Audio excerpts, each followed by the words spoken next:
Welcome to day 2 of READvent. A few moments later, a white porcelain lavatory pan with a wooden seat still on came flying out of the same window and landed with a wonderful splintering crash just beside the bathtub. This was followed by a kitchen sink and an empty canary cage and a 4-poster bed and 2 hot water bottles and a rocking horse and a sewing machine and goodness knows what else besides.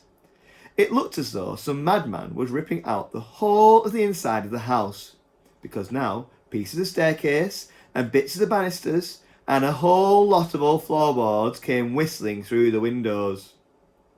Then there was silence.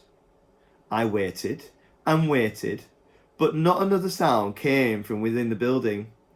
I crossed the road and stood right under the window and called out, "Is anybody at home?"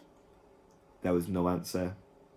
In the end, it began to get dark, so I had to turn away and start walking home.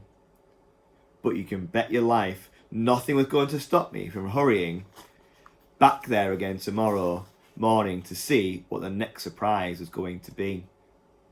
When I got back to the Grubber house the next morning, the first thing I noticed was the new door.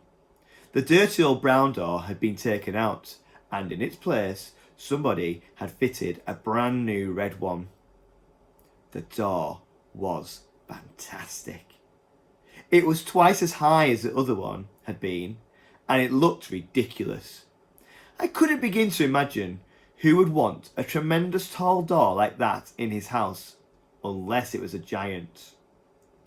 As well as this, somebody had scraped away the sold notice on the shop window, and now there was a whole lot of writing all over the glass. I stood there reading it and trying to figure out what on earth it all meant.